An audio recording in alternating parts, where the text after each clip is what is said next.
I'm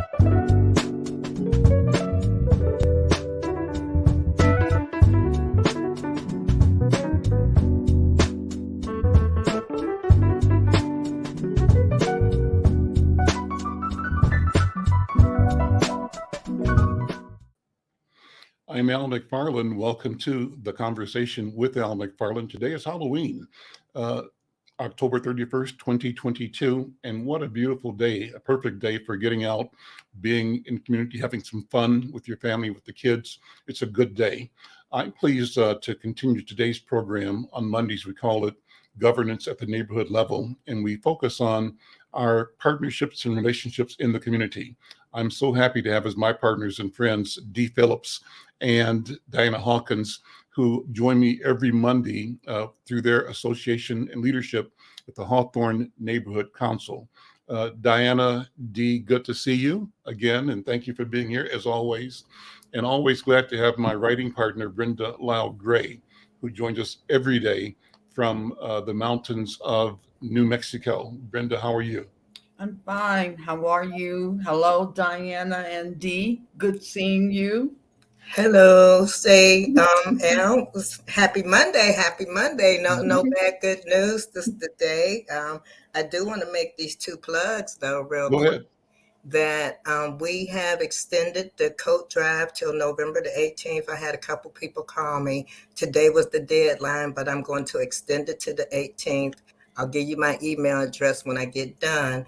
And then the second announcement is, if you're able to get up at 7:30 this Thursday morning and join us, we're going to have Commissioner Cedric Alexander talking about public safety at the huddle. So that's D. Hawkins at hncmpls.org. Thank you. Thank you so much. Clarence Jones is also here, and Clarence is facilitating this program. Clarence runs the Human organization, Human Partnership. Clarence, good afternoon, brother. How you doing? Good to see you. I'm great. I'm always glad to be on your show. Thank you very much. Well, always good to have you here. Last week or week before last, we talked about the breakthrough in hearing aid access, and you arranged for us to have a special guest on the program today. Let me introduce you and share her background. She is Dr. Archelle Georgiou, a Chief Health Officer for Starkey. Archelle Georgiou, MD, Chief Health Officer for Health for Starkey, responsible for Starkey's initiative to improve individuals' overall wellness and quality of life through products and better hearing. She develops and maintains strategic relationships within the medical community. She oversees the healthable features embedded in the company's hearing aids and brings hearing health to the forefront of overall health. That's really important to me because I think the new rules around the getting of hearing aids is something we'll talk about over this program. I think the doors have been opened to more access to lots of people. I'm going to ask her about that. Before I bring her on, I want to say that Dr. Georgiou is a nationally recognized physician, author, medical executive, and health reporter. She earned her medical degrees from Johns Hopkins University School of Medicine. She served as a senior executive and chief medical officer of United Health Group from 1995 to 2007. Since 2008, she's used Georgiou Consulting as her business platform to elevate a diverse portfolio of relationships and projects that ultimately improve health and healthcare system. As a medical expert, she's covered over 1,200 medical topics during her weekly segments on KSTP, the ABC affiliate in Minneapolis and St. Paul. I told her before we started that I know her from television, so I'm so glad to meet her for the first time here. Based on her interactions with viewers, she's developed the CARES model. It's a 5-step approach that consumers can use to make healthcare decisions. And she published her first book in 2017 called Healthcare Choices, 5 Steps to Getting the Medical Care You Want and Need, published by Roman and Littlefield. Well, she's also trained and board certified in internal medicine. Dr. Georgiou, good afternoon. Welcome to the conversation.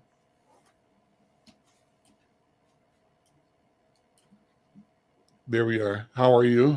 I'm great. Thank you. Well, so glad to have you here.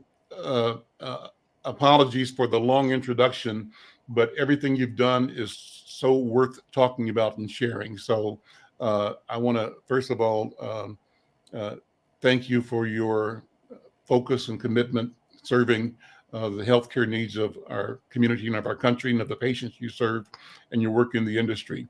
Let's talk about hearing aids, first of all. Let's do something.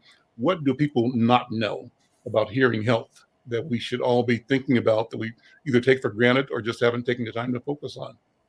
I think the most important thing that people should know and don't know about hearing and hearing health is that having a hearing impairment can increase your risk of dementia. So most people think, well, it's just it's not that much. I can just turn the volume up. Somebody could speak a little more loudly. People just have to stop mumbling. It's not a big deal. But it is a big deal because having hearing impairment that's untreated, even mild hearing impairment, can double your risk of dementia. If you have moderate hearing impairment, it triples your risk of dementia. And severe hearing impairment multiplies your risk times 5. I think if more people understood the link between hearing impairment and dementia, there would be many more people who would care about getting their hearing health addressed. What's happened in legislation recently that's changing the landscape in terms of people getting access to hearing health resources? There have been big changes that have been finally put into law, making over-the-counter hearing aids accessible to consumers without seeing a professional and without needing a prescription. But this effort really started about 6 or 7 years ago with efforts in Washington to try to make hearing aids more accessible to the general public. As we may know, hearing aids are not covered by many insurance plans and are also not covered by traditional Medicare. And so several years ago, in order to bridge the gap in how many people have access to hearing aids, the regulation was passed that over the hearing aids would become available. It took many years of the FDA, the federal government, writing regulations on how that would happen, what the specifications would need to be to make it safe for over-the-counter hearing aids to become available. And finally, on or about October 15th, about 2 weeks ago, the first over-the-counter hearing aids were sold, and now they are available in pharmacies and retail stores, as well as professional audiology stores across the country. Take a minute and tell us about your company, Starkey. Describe that company, its mission, its role, and how it addresses supporting and serving the hearing health of consumers. Sure. Well, Starkey is one of 5 large dominant manufacturers of hearing aids in the world. We're the only company that is based in the United States. We do distribute globally. We're in 28 different countries. We have a total of 5,000 people that are all there to serve the mission, which is to hear better and live better. And so we make high quality hearing aids. But I would say what really differentiates our hearing aids, and the reason that I joined the company 2.5 years ago, is that not only do we have excellent sound quality, fit and comfort and connectivity. I hope that people know that most high quality hearing aids connect with your cell phone via Bluetooth. We have all of that. But what really differentiates Starkey's devices is that we've also included sensors in the hearing aids that track your activity, that give you information on your level of physical activity. And we've added artificial intelligence that keeps people safe. So fall detection is another feature that's present in our hearing aids. And so we continue to expand the healthable, we call them healthable features of our hearing aids. And I think that that's really exciting. And we certainly were the first hearing aid company to include sensors like that in our devices. And we're certainly far ahead of other competitors that have started going down that path. And so how does the recent shift in regulations affect your company? Does it mean you can serve more people more easily, or just what is the impact of the criteria for people getting to support they need for their challenges with hearing? Well, Starkey supports consumers getting their hearing addressed in any way that they can, as long as it's safe and in a high quality way. So the new OTC law that makes hearing aids available over the counter is early, and how it actually affects our company is yet to be seen. But we absolutely support this regulation and will be making our own version of over-the-counter hearing aids available to consumers. We do believe, however, that hearing aids aren't like readers. It's not like it's that easy to just go in, pick something off the shelf, put a pair of hearing aids on, and then have a comfortable hearing experience. You can do that with eyeglass readers. Mhm. It is really, really hard to do that with hearing aids. And so we feel strongly that while over-the-counter hearing aids are a wonderful advancement, there should be a relationship with a hearing professional to Mm. help to work with you to get you the best fit and the best sound quality, and to work with you over time, because it takes a few months to get used to hearing aids. And so our distribution of over-the-counter hearing aids will still be through a professional. So how does that work then? So you're going to work with your professionals to provide over the counter for people that don't have access to that, people that are tempted to just read the headlines and say, oh, I'll go to Target and buy a hearing aid. What caution do you have for them, or what advice do you have for them so that they can be more aware of both pitfalls but opportunity to really be effective in addressing the things that brought them there in the first place? Sure. Well, the one thing that I would caution people about is that hearing aids may not be, even if hearing aids are designed to work for your hearing and your ears, they might not be comfortable the first moment that you put them on. So let me give you an example. Mhm. If you were in a really dark room and there was no light, and then you suddenly put the light on in the room, your eyes would hurt a little bit, right? Sure. It's the same with hearing. If you haven't been hearing sounds for years and years and years, and you suddenly have this amplification of sound in your ears, it's going to be uncomfortable. And getting used to how you experience that takes a professional and takes the individual to work through the process. And so what I would caution people about, if they just go to their local retail store and pick a hearing aid, is, first of all, do you know how much hearing loss you have? The Mhm. over-the-counter hearing aid legislation is really only designed to offer hearing aids to people with mild or moderate hearing loss. Now, anyone can go in and buy those hearing aids, but do you really know whether you have mild or moderate hearing loss and whether those hearing aids are going to meet your needs? Maybe you have severe hearing loss. Maybe you have tinnitus. Maybe you have other issues that need to be addressed by a more sophisticated device and the help of a professional. So do you know how much hearing loss you have? 2, do you know what type of device is going to be most comfortable to you? So Mhm. hearing aids can come in a lot of what we call form factors. They can be behind the ear. There can be a receiver in the canal. They can be completely in the canal. The smaller they get, the smaller the buttons are. Can you manipulate the device? Is it comfortable for you? Or do you have a little arthritis that might make it easy? So how one caution would be to make sure that the device you get is comfortable in your hands so that you can handle it, and Mm. comfortable in your ears.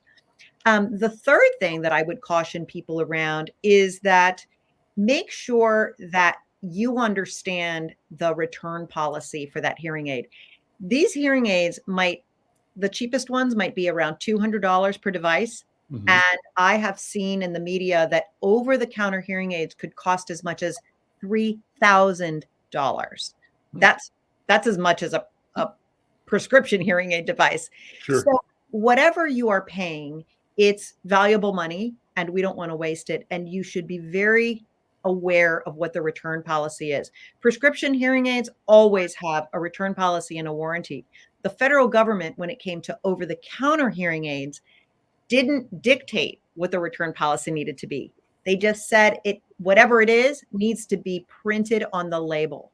So take a look at it. I would advise that if anybody buys an OTC hearing aid, that you at least give yourself buy one that offers a 30-day all your money back guarantee for any reason, so that if they don't work for you, you can give them back and get your money back.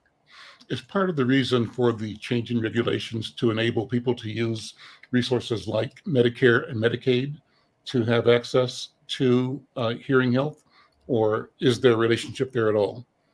I don't think that there's a relationship there at all. In fact, Medicare and Medicaid would, while they cover prescription items, they don't cover over-the-counter items. And so I don't think that it facilitates access for that population. Okay, great. Another question. We started off with talking about the relationship between dementia and hearing. I'd love to have you talk more about that. And I've mentioned on this show before that, my family, and I think Black community in general, demographics reflect a high degree of dementia for aging people. I don't know if you have demographics about hearing challenges in our nation or in our state, but I had not heard until I recently about the connection. So I'd love to have you explore more this question about dementia and how hearing impacts that. Sure.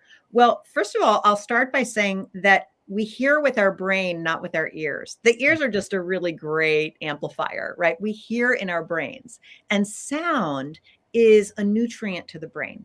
And the brain is a use it or lose it type of organ.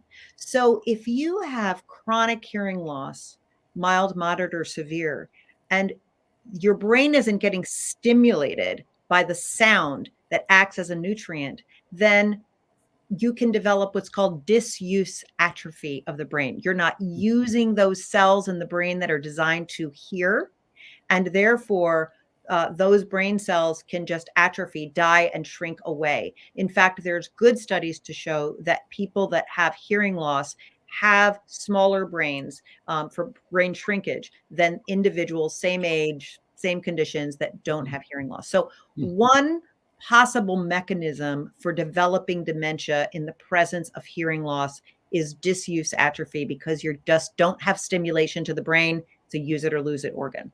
The other association, or the theory that helps explain why people with hearing loss have a higher propensity for getting dementia, is the following. When someone has hearing loss, they really are struggling to hear the sounds that are being spoken by another individual in the conversation.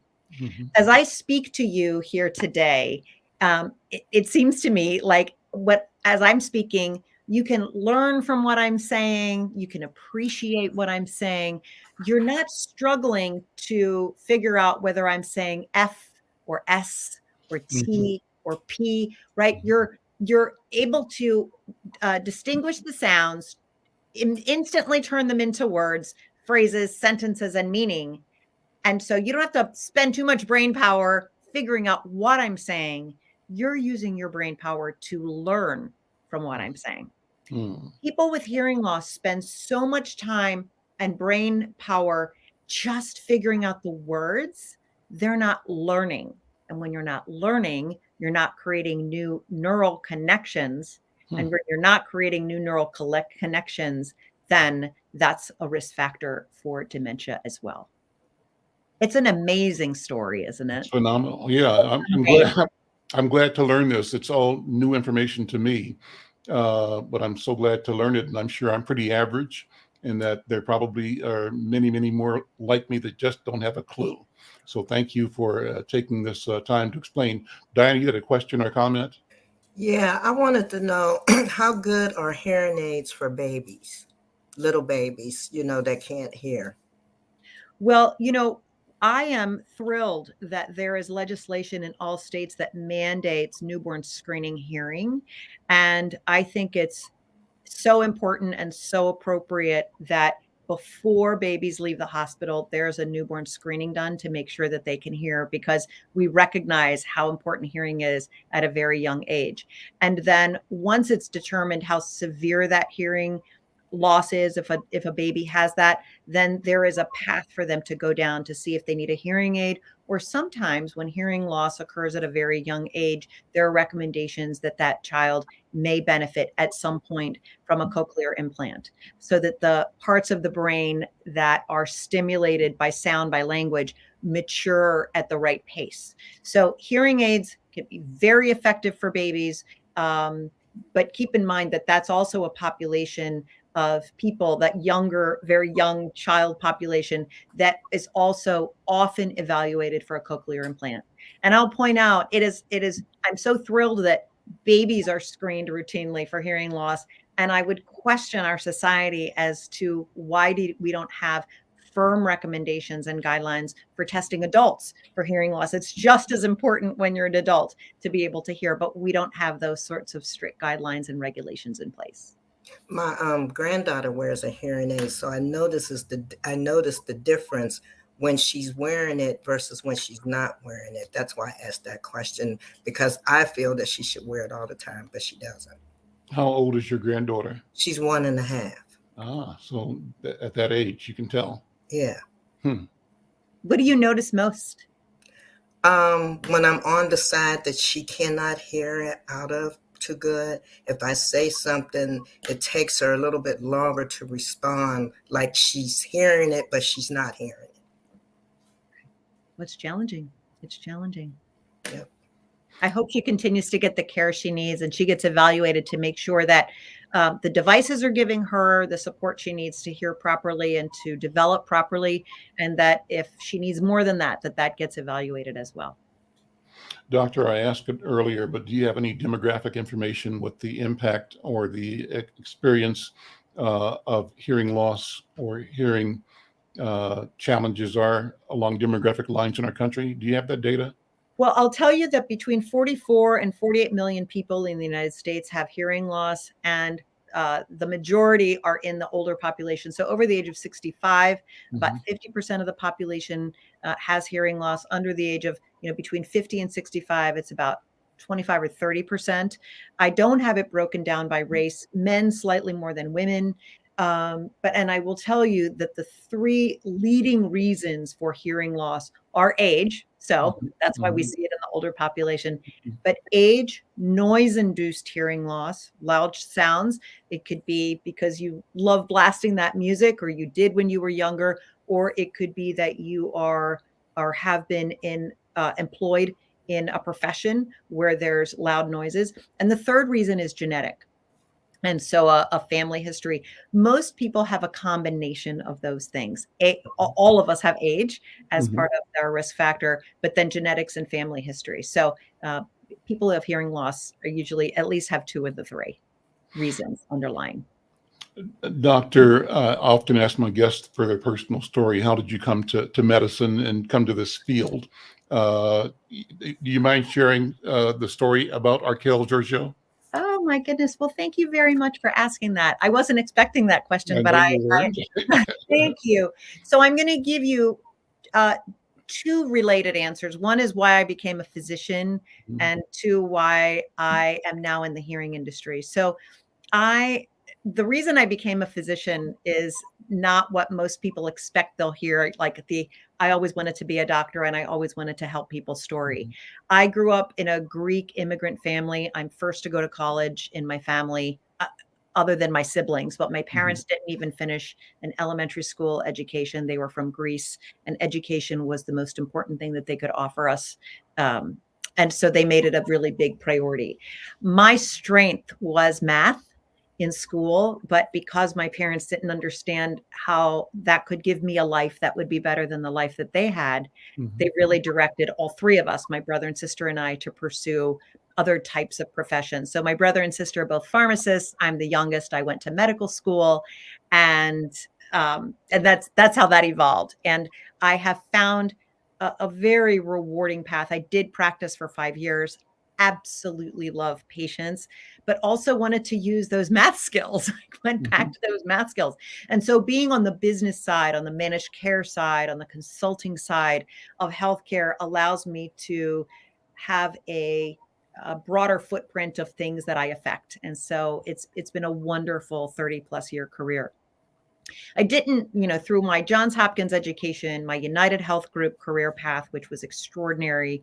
Despite all of that, I didn't ever know what the intersection was between hearing health and overall health. And it wasn't until I met Starkey as a consultant in about 2017, 18 that I was introduced to the importance of hearing in overall health. And so I consulted for 2 years, and then I was invited to become the chief health officer of the company. And every day I learn more and more about how important it is that all of us learn what the importance is of healthcare. So my job is to make the audiology world recognize that what they do impacts people's overall health. They do more than just fitting a hearing aid device.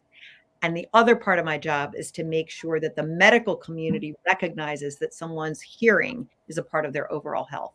And so I do lots of different things at Starkey, but at its core, it's to drive home those 2 points. Well, I'm going to stay off script with you and just enjoy talking with you, Dr. Archelle.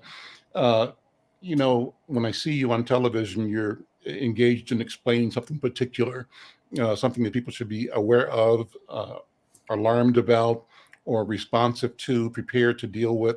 And I so appreciate the energy and the clarity you bring to a variety of topics. So I'm going to take a minute to ask you to reflect on being a medical reporter or being a journalist talking about health. And what are the things you learn as you're on Channel 5 or on television? What's going on in you and with you as you try to sort of share, educate, impart information to people who are listening and viewing? Start with that. And I've got a bunch of questions, but this is a conversation. And my friends, Clarence Jones, Brenda, D. Phillipps, Diana, this is a round table. We can all have a conversation with our new friend, Dr. Georgiou. So, Doc, go ahead. Sure. Well, I've been on air for 15 years. And when I say that number, it shocks me that it's been such a long time. And with every single segment that I do, I honestly say it is an honor and a privilege that someone would turn on their television or keep their television on and allow me to be present in their living room, in their kitchen, in their car, and to listen to some insights that I am able to share. So every day is a blessing and it's a privilege. What do I learn from it? I would say, some people think it must be either fun or exciting to be in front of the camera. That's fine. That's not what gets me excited about it.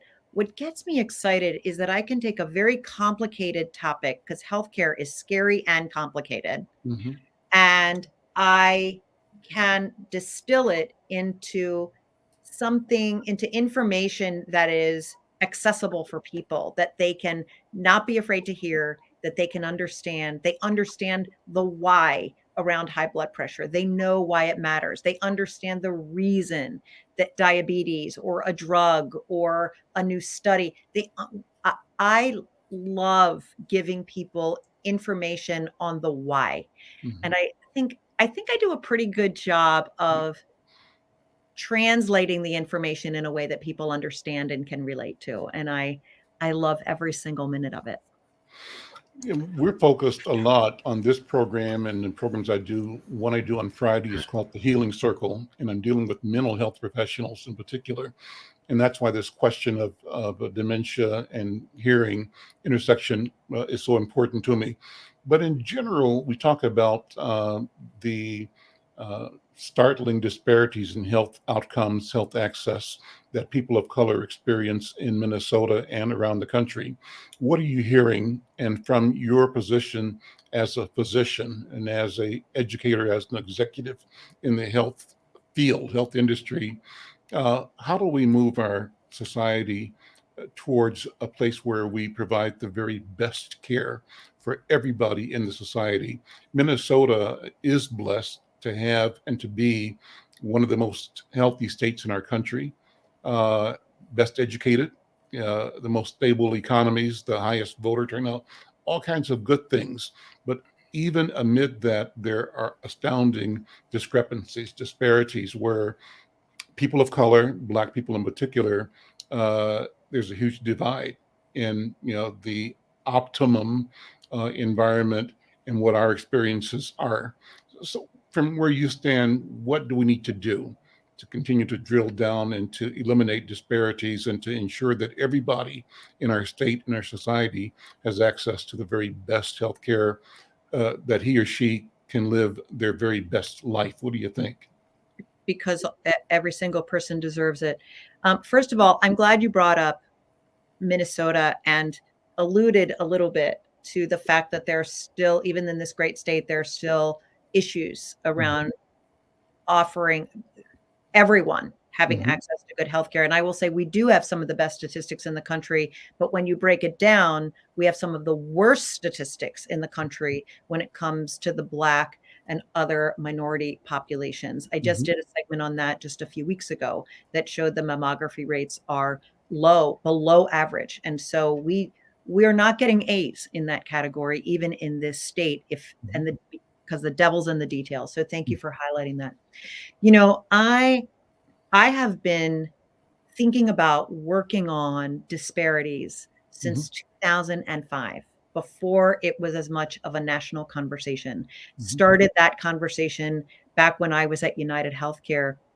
And one of the challenges then that is a challenge now, and I'm not sure how much progress we've made, is to have data around all demographic groups, age, sex, demographics, all of the issues that allow us to segment a population and understand their needs, to have the data to be able to act on it. We can't improve a system without the data to understand where the pockets are of need and then to measure how we've made improvements in those areas. I'm going to give you a really, to me, it was a startling example. During COVID, two colleagues and I from the University of Minnesota worked together to form the first dashboard for the country that tracked hospitalization days for COVID.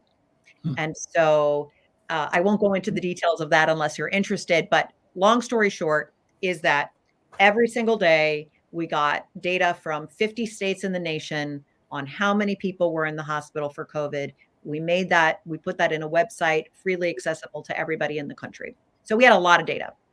And so that allowed us to begin to slice and dice that data. And one of the research studies that we did with that data was that we wanted to understand what the differences were between hospitalizations among different demographic groups. And it was really hard to do. Only 12 states were collecting data on race. And even at the time that we did the study, it was in the middle of the summer of 2020, so it was pretty early, but only 12 states. And the definition of Black, Hispanic, and Latino in one state was not necessarily the same definition in another state. And it was incredibly challenging to be able to compare data from state to state. I mean, we can't even agree as a nation and have definitions around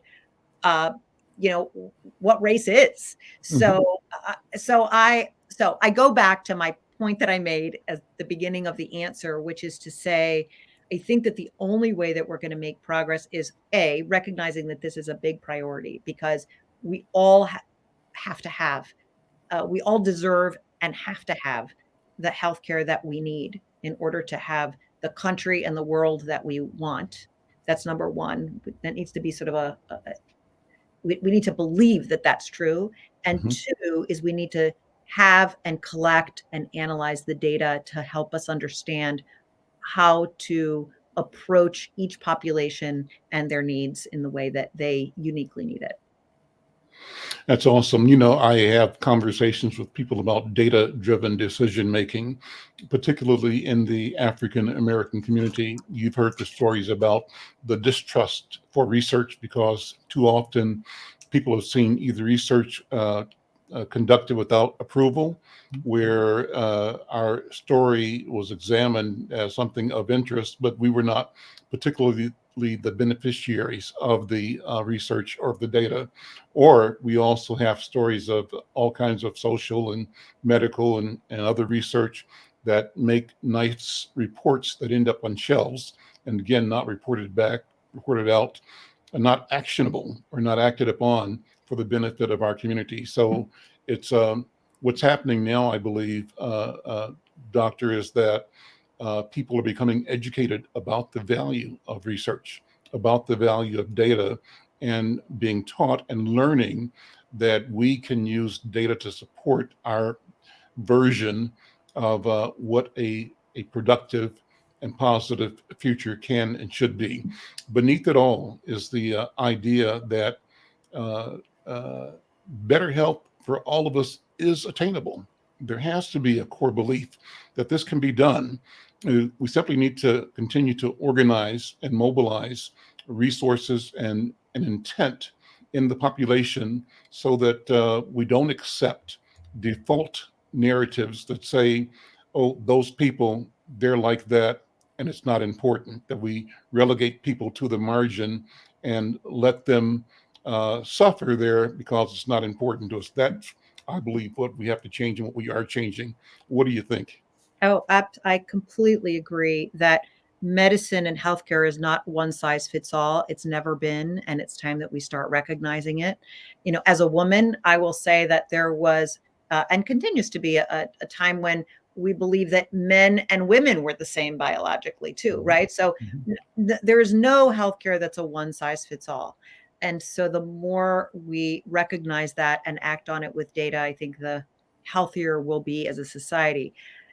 I would be remiss, though, if I just didn't add to your comment. I completely agree with what you said, but I will add to your comment by saying that I do think that it is important for every individual to also take personal responsibility for their own health care. Nobody cares about your health as much as you do as an individual. No one can change your behavior and determine what your priorities are except for you. And oftentimes I see too many examples of healthcare is what others do to you instead of the choices that you make for yourself. And I think that we need the system to serve all of our needs, but as individuals, we also need to take personal responsibility for our needs with the choices we make, with the decisions we make. And I think that that's equally important and needs to be talked about and expected of us just as much. Absolutely. I love that. You know, I tell people that I grew up with a grandma who would say, in the colloquial terminology, boy, mind your business, right? The old people would always tell young people, you know, take care of your business, mind your business. And that meant stop being nosy on the one hand and stay out of grown folks' business. But the lesson beneath that and beyond it was that you have to pay attention. And so I take that instruction from grandma, mind your business, to say, well, you know what? My health is my business. This is my business, right? And so I tell my community, Dr. Georgiou, that we need to mind our business. And that's what I just heard you say, that we need to take both individual and collective responsibility for knowing and being responsible and accountable to our health. That is our business. Clarence Jones, jump in here because you're doing phenomenal and innovative work with your partnerships at the university, talking about research and data-driven decision-making, sort of pulling the curtains back from the mystery of decision-making and of data. Jump in this conversation. What do you think?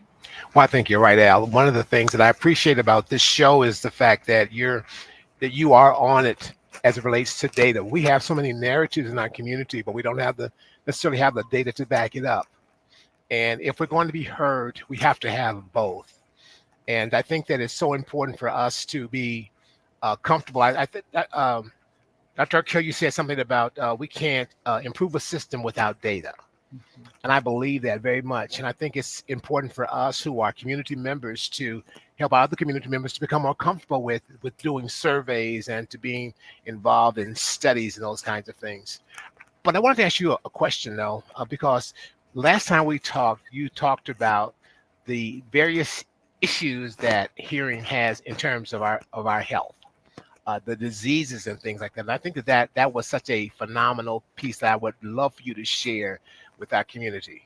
Happy to. Well, we talked a lot about dementia, so I won't Right. speak on that again, but there's so many more conditions that are associated with hearing impairment and hearing health. So a few that I will start with. One is that hearing is associated with an increased risk of falls.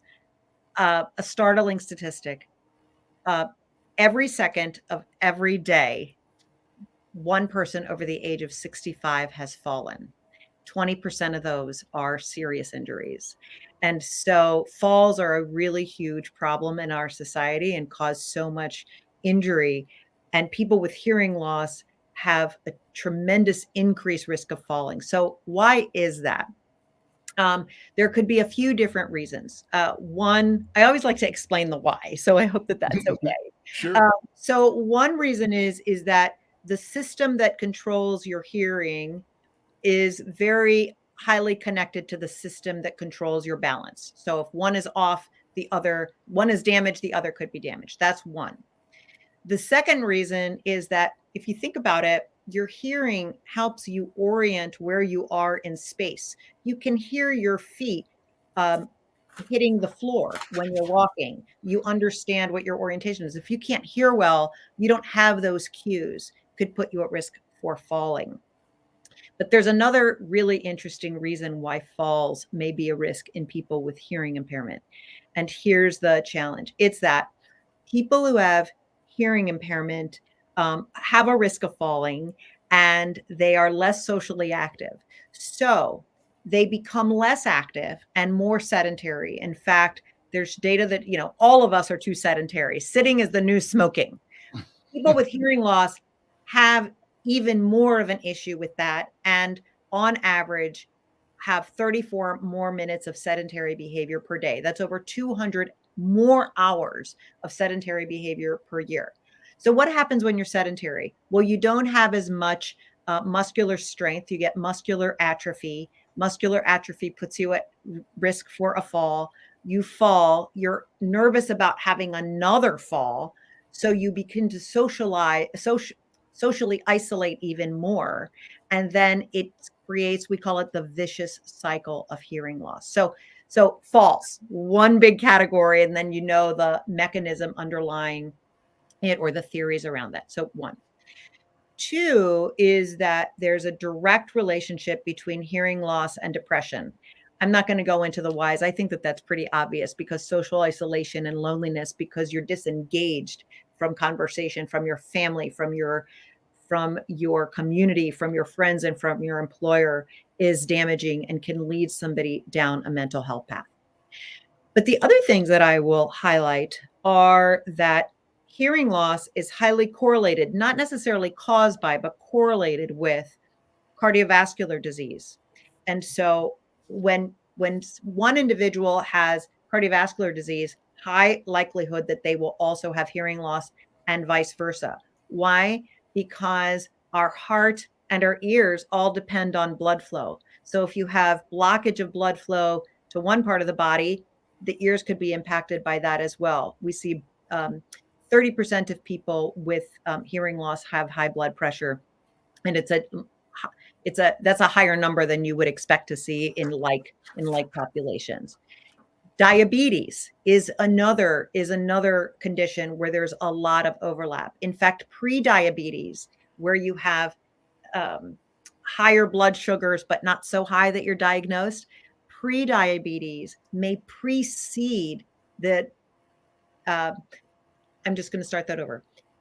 Pre-diabetes is often present in people with hearing loss, and that may all precede the actual diagnosis of diabetes by several years. So an individual who has hearing loss should get periodically tested for whether or not they have diabetes. Another one, I can keep going on and on. Another one, This is useful. yeah, is that the smallest bones in the body are actually in the ear. They're in our middle ear. They're bones. So just like an individual who's at risk for osteoporosis, particularly women over the age of 50, The bones in our ears are also at risk for osteoporosis. So there's correlation between those conditions. Then there's other conditions, inflammatory conditions like ulcerative colitis or Crohn's disease. You can have inflammation causing hearing loss and inflammation in the gastrointestinal tract as well. So all of those conditions are tied in with hearing. And while some of them are just correlated because there's a common underlying mechanism like cardiovascular disease, diabetes, osteoporosis, inflammatory conditions, it is harder to manage your chronic conditions when you can't hear well. So a large proportion of individuals with hearing loss say in surveys that they have much more difficulty hearing how to take their prescriptions, how to understand their care treatment plan, what their doctor said, how to understand their condition because they can't hear well. So when you have hearing loss, even it is harder for you to take care of any other condition that you have because you can't hear what your care provider is telling you. And that could lead to worse outcomes. I could go on with more, but I'll stop there. Well, this is so amazing. Thank you for sharing. Clarence, any other comments in that same vein?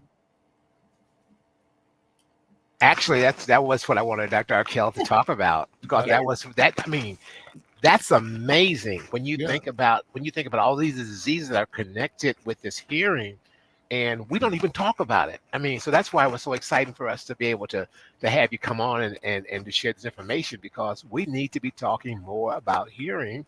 And I think the other part too is that and you talked about this a little bit earlier, but the whole idea about the opportunities that might come as a result of the law changes for people who might want to go into this arena. And that's also an area for us to have a conversation about as well. But this is what I wanted. Are you saying work, Clarence? This is an opportunity for new professional development? I think so. I think, Dr. Archelle, you were talking before about, there was a certification program, I think, for people who work in drugstores or about hearing. In some of the there's two paths. There's two paths to being a hearing professional. They're actually vastly different, but they all they merge in one place. So there are audiologists who are highly trained, and today's world, mostly doctorate trained. So college, graduate school, audiologists, PhD, who really deal with hearing and balance disorders, and are you can hear the level of education that gets them there. And of course, they're incredibly well qualified to do formalized hearing tests and fit hearing aids. That's one path. But the other path is that there is a professional path that doesn't require college. It's a certification program called a hearing instrument specialist. And they are highly qualified to do a really good hearing exam and to really know how to fit a hearing aid. Less experience with balance and equilibrium and those, speech and language issues, but highly qualified to fit a hearing aid. And so that might be a path that's accessible and more interesting to a new population of people.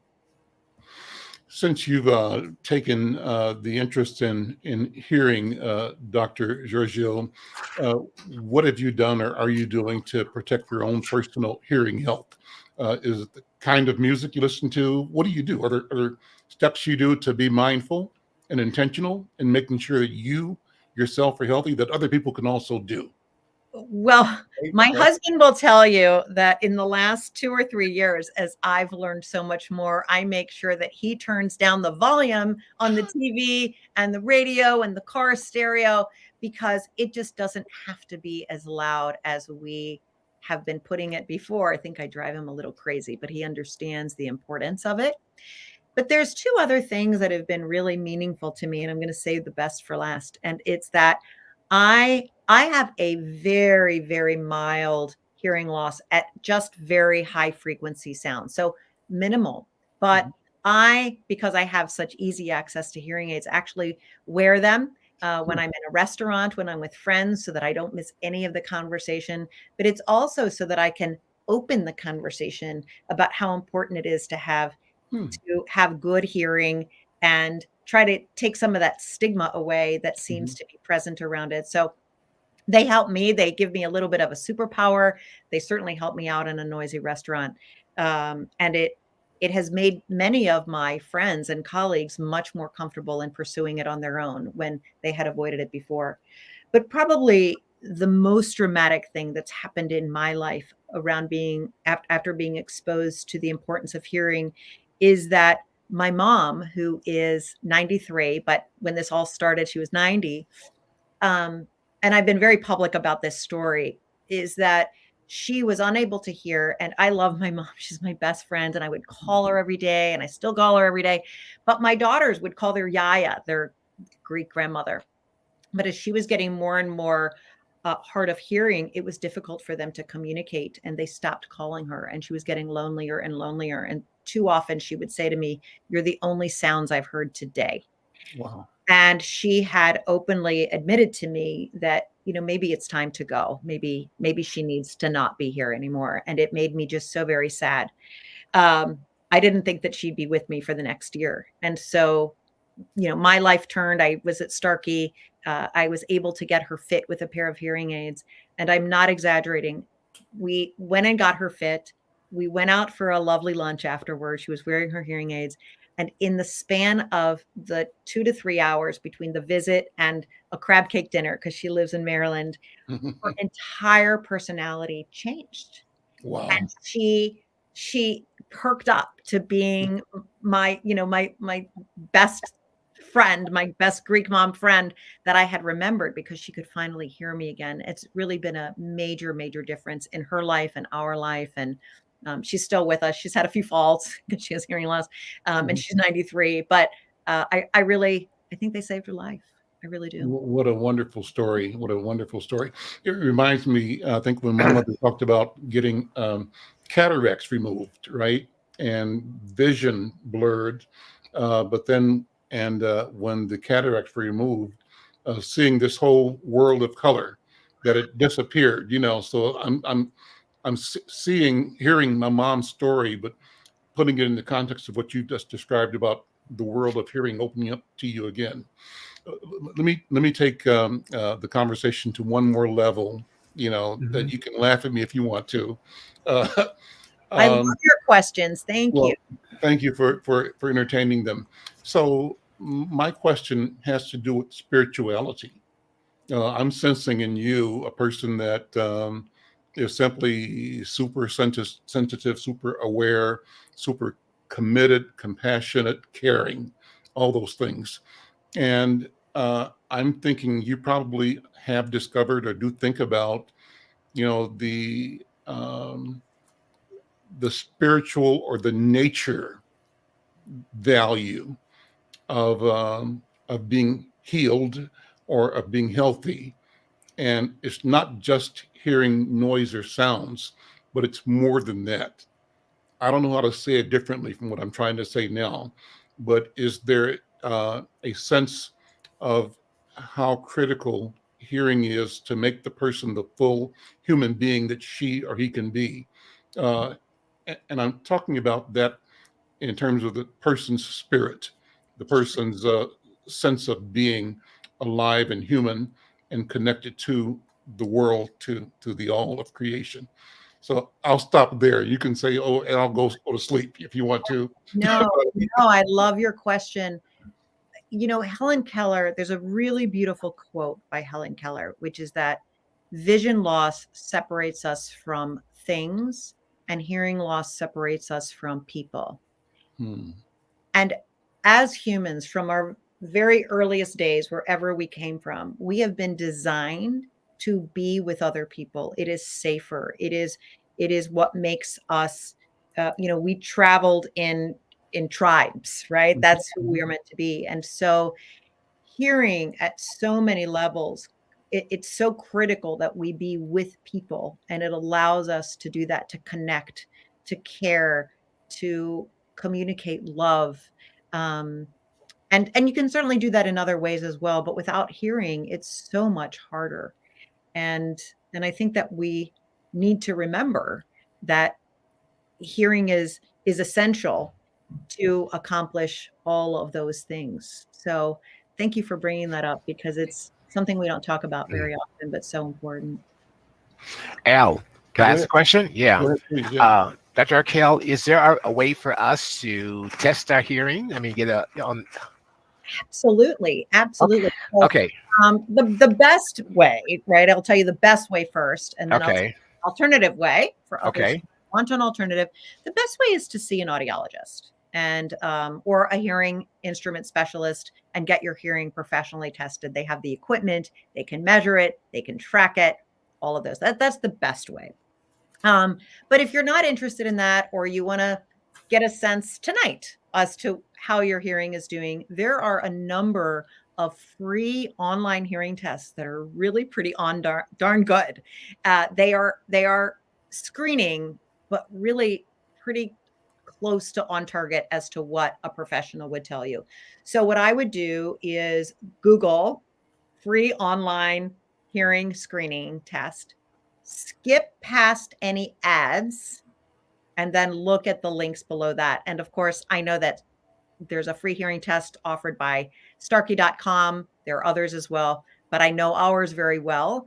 And they're easy to do. I'll even say that they're fun to do. And for anyone who's listening who has a family member who doesn't recognize that they have a problem with their hearing, I've used it as a fun activity to do together. This is actually how I started with my mom. Mom, let's do the online hearing screening test together and see how we do, so that you're not telling someone that they can't hear. There's this objective online test on their screen that gives them an assessment. It's a really great way for you to get information, but it's also a great way to get a message to a family member, a loved one, if they're having a hard time hearing it. And it's from the privacy of your own home. And it really is sort of fun. Do you hear a lot of jokes, doctor, about selective hearing loss, where people Mostly from men. that's what I'm Mostly talking from about. men. Yeah. Absolutely. So be careful what you wish for when you enhance your hearing. You may be, some of us may not have an excuse anymore. Listen, thank you so much for being here. This has been a wonderful conversation. Dee, Diane, Brenda, any other questions before we close out? Any other thoughts or responses? I had one. Go ahead, Brenda. My mom could not hear for years, and there was a stigma attached to the fact that she had a hearing aid, and she wasn't going to deal with that. There was a vainness about her. How do we tiptoe around the stigma that is attached to a loss of hearing? I am so happy that we have a minute to talk about that, because it's so important. Even in the world that I live in now, all these professionals, we all say there's a stigma attached to hearing aids. I'd like to reframe that. And I would say that what's unfortunate but real is that there is a stigma attached to aging, and there is a stigma attached to hearing loss.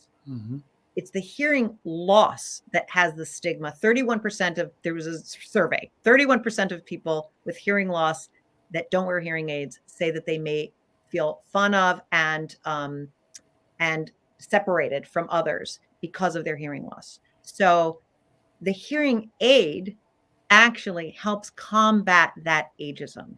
It's not the hearing aid that someone should think is the stigma. It's the hearing loss that is the stigma. The hearing aid is the solution. And so I think that there's probably a bit of convincing to do, because we have a society that, may think like your mom, that it's the device, but it's really the loss itself. What a Thank you. wonderful What a wonderful conversation, Dr. Archelle Georgiou. Thank you so much for being here. Thank you for the conversation. Thank you. Clarence, Diana, Dee, and Brenda, thank you all. I'm Al McFarlane. This is The Conversation. We'll see you tomorrow. Take care. Bye-bye.